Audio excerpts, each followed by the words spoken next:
Hey, today I wanted to talk about something maybe a little more lighthearted, but at the same time, I don't really like it when it's like, no, I'd like to lighten things up a bit, because I think this is still, hopefully, what I have to say is still something substantial and perhaps thought-provoking. I don't know, but it's not about child rape or World War III, except maybe tangentially. So in that sense, it is more lighthearted fare, and you really can't talk about organized child rape by the ruling class and World War III and the warmongers and the military-industrial complex all the time. You're really no fun if that's all you ever talk about. So today I want to talk about the 80s as someone who lived through it, and I want to just identify something that I think a lot of people miss. You know, a lot of people who are 80s nostalgists, who I don't want to say fetishize the 80s. That's not the way I want to put it. But who just aesthetically like the 80s, who enjoy the look, the feel, the sound of it, and who think it would have been really cool to live back then, and so forth. Well, I did live back then, Sonny. I wasn't that old, but I was alive during the 80s. I was also alive during most of the 70s, but I wasn't really that conscious or aware. But during the 80s, I was conscious, I was aware, and I remember certain things about the way the culture was back then that are substantially different than now. And this kind of relates to a previous video that I recorded where I talked about how the West has gone to shit really since the Cold War ended. Now, I temper my remarks on that by saying the West was going to shit before the Cold War ended. There were some negative, pernicious social trends going on, in the 60s, 70s, and 80s, probably even before that, to be absolutely fair. But it wasn't until the Cold War ended that what we could today call by many names, it was first called political correctness. Then people started talking about SJWs or being woke. But that crap, that woke crap, really wasn't around in the 80s. Now, I mean, there was feminism and there were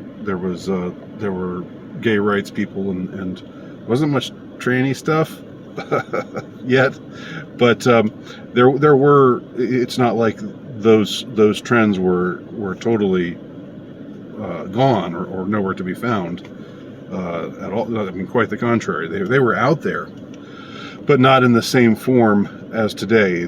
Generally speaking, you couldn't just, you could say what you felt like saying.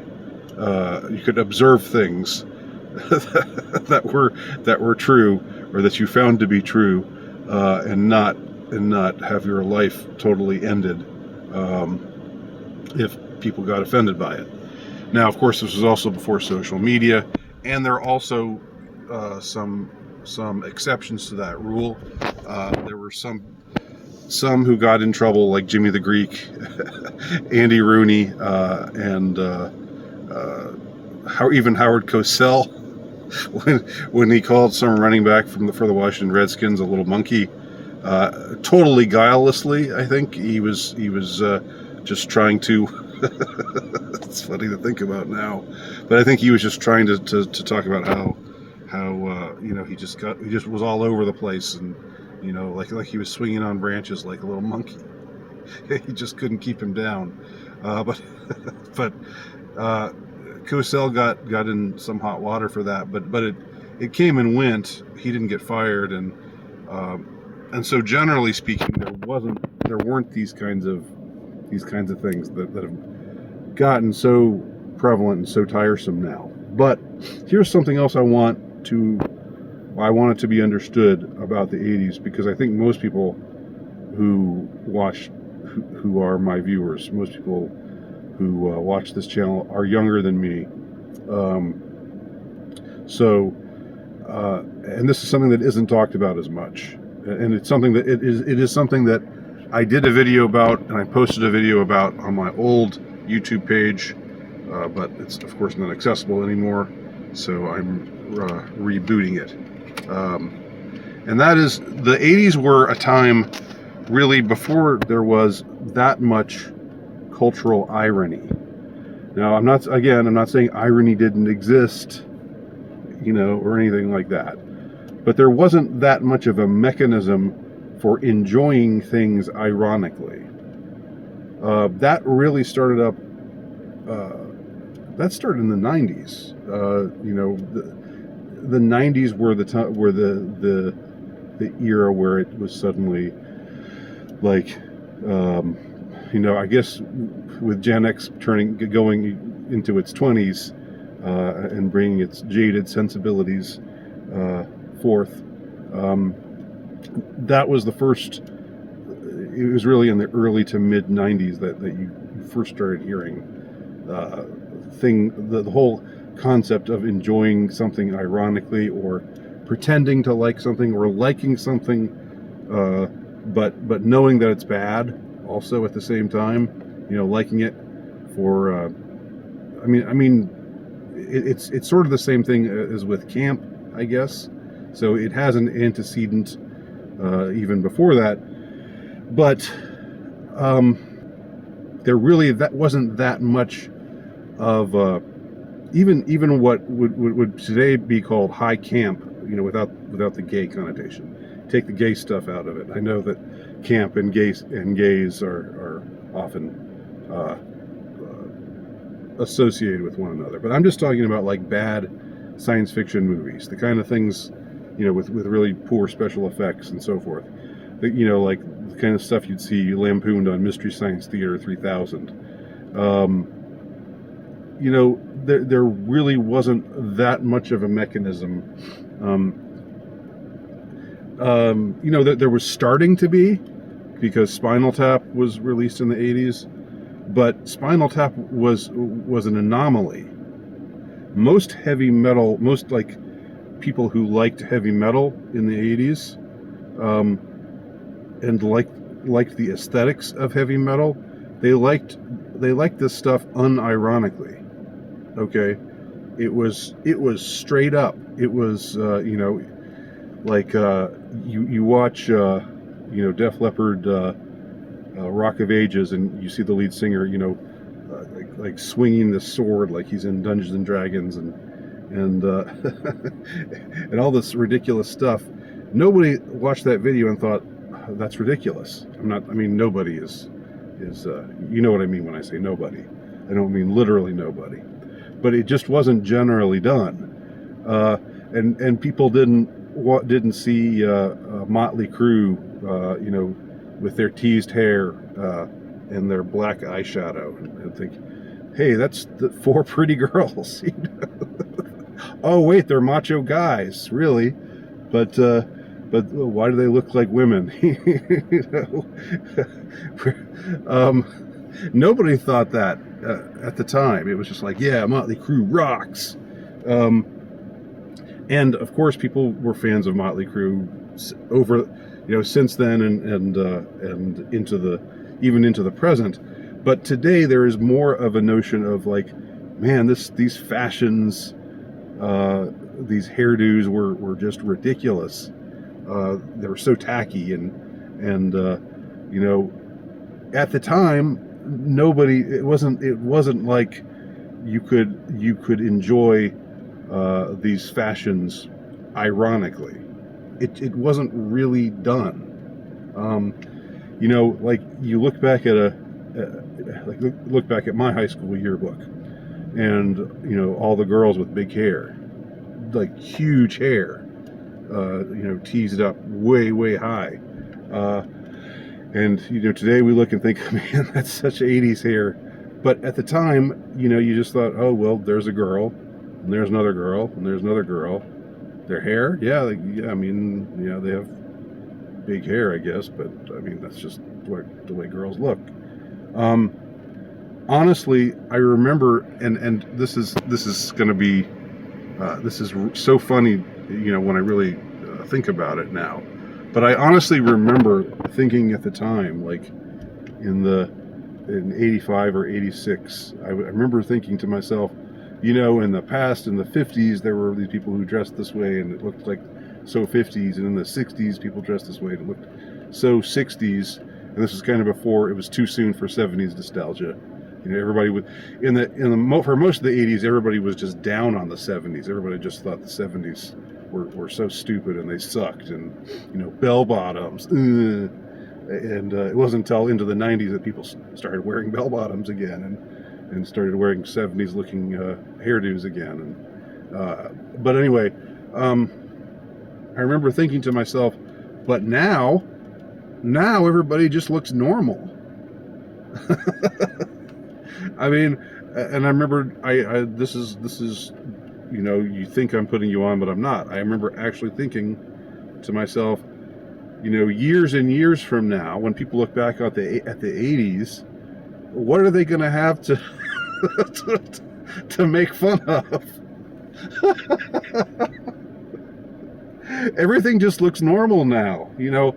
Things looked strange in the past, and we lampoon that stuff now meaning the 80s. But in the future, they'll just look at the 80s and think, oh well, people just look like normal people. And music just looks like music, and or just sounds like music. Hairdos just look like normal hairdos. I mean, I know I wouldn't have said that about people who had mohawks and stuff, but generally speaking, I wouldn't have said it about guys with mullets. Wouldn't have said it about girls with big hair. And so, I mean, I just think, in a way, the 80s were the last decade before this kind of self-aware irony really became so much the norm. You didn't really watch things and like them ironically, like you can today. Like if you were into soap operas in the 80s, you didn't just think, oh, this is so trashy, but I'm really into it anyway. It was just like, these are my soaps. I'm a housewife, and these are my soaps, and oh, Luke and Laura, oh, their wedding was so beautiful. Referring to General Hospital here, which I never watched, but I just remember everybody talking about it. And it wasn't, when they talked about it, it wasn't like, oh, this is such a stupid, tacky thing, ridiculous thing. And by the way, I understand that, speaking of Luke and Laura, that Luke raped Laura. That was how they met first, when he raped her. and then from there a romance flowered and blossomed, and then they had this beautiful wedding that was like, oh, Luke and Laura getting married, all the magazines, and it started with the guy raping the girl. Like, imagine that happening today. Just imagine that. It's so crazy. And people didn't call it to task. Like, people didn't say, ew, that's weird, or that I wouldn't want my perfect romance starting with the guy that I get married to raping me. But it wasn't really questioned at the time at all. I know I'm mainly talking about entertainment and popular culture here, but of course I think a lot can be said about a culture, about the cultural norms, by paying attention to what people were into pop culture wise. So all of what people today look back on the 80s as excess. Oh, there was so much excess, and think people wore such gaudy clothes and had such gaudy hair, and it was so tacky, but it was great. It's beautiful how tacky it was. At the time, that was not the mentality about any of it. The mentality about it was, damn, you look hot, girl. You know, you know, or man, that video rocks. That video where Def Leppard are in some Dungeons and Dragons world, and or Motley Crue. I guess I'm picking on the same two heavy metal bands. Again, Motley Crue they rock. And so because you couldn't like them ironically, if you weren't into them, and if the whole scene kind of annoyed you, then there was no mechanism by which you could be reconciled to it. And that was why, for me, growing up in the 80s, I just hated things like heavy metal, because it wasn't my scene, and I saw all these people really honestly, sincerely into it, and I felt like, like this doesn't apply to me. This is like, this is just stuff about living a party lifestyle and girls and all that kind of stuff. And I was just, to me, it was just like, this isn't me.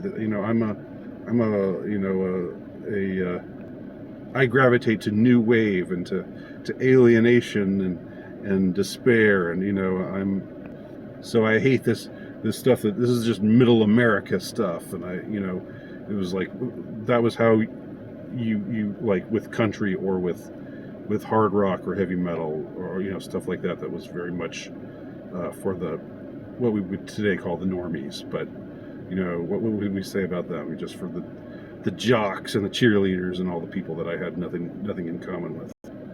So and I'll just conclude these remarks by saying, people often think about irony as a negative thing. They think when you're ironic, when you have an ironic perspective, it's like you're just sneering all the time at everything, and you never take anything seriously, and you never are sincere, and you're always just rolling your eyes or being sarcastic.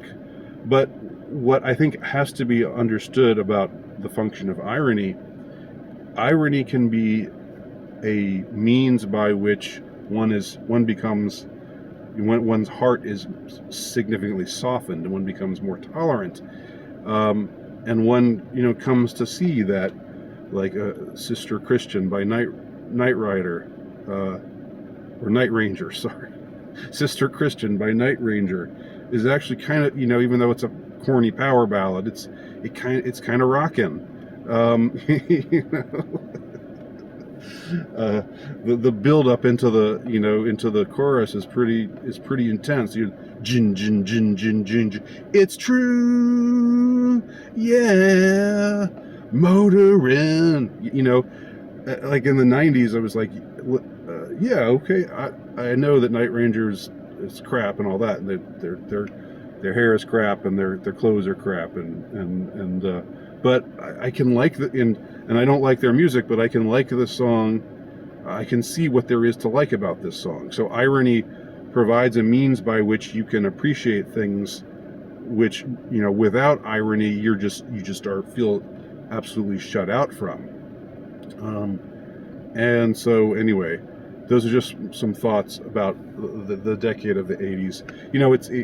I don't really typically like to talk about 10-year time periods as being representative of this or representative of that, but I do think what can be said about the 80s and into the early 90s too was that it was a time really before irony became a default in the culture, and it was also the era just before political correctness or wokeism or SJWism, which is a much more of a problem, much more of a cultural problem, much more of a destructive thing than absence of irony was, or either irony, too much irony, or too little irony.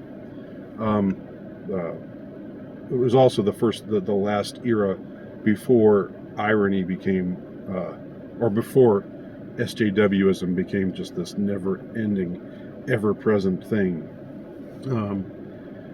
And it was also, the era when we saw the toppling of the Soviet Union and the end of the Cold War. And now the Cold War, it looks like it's coming back. So who knows? Will we shed our irony again? Will wokeism go away?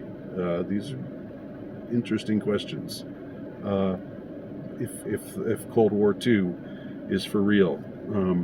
Anyway, I welcome your thoughts below. Thanks for watching.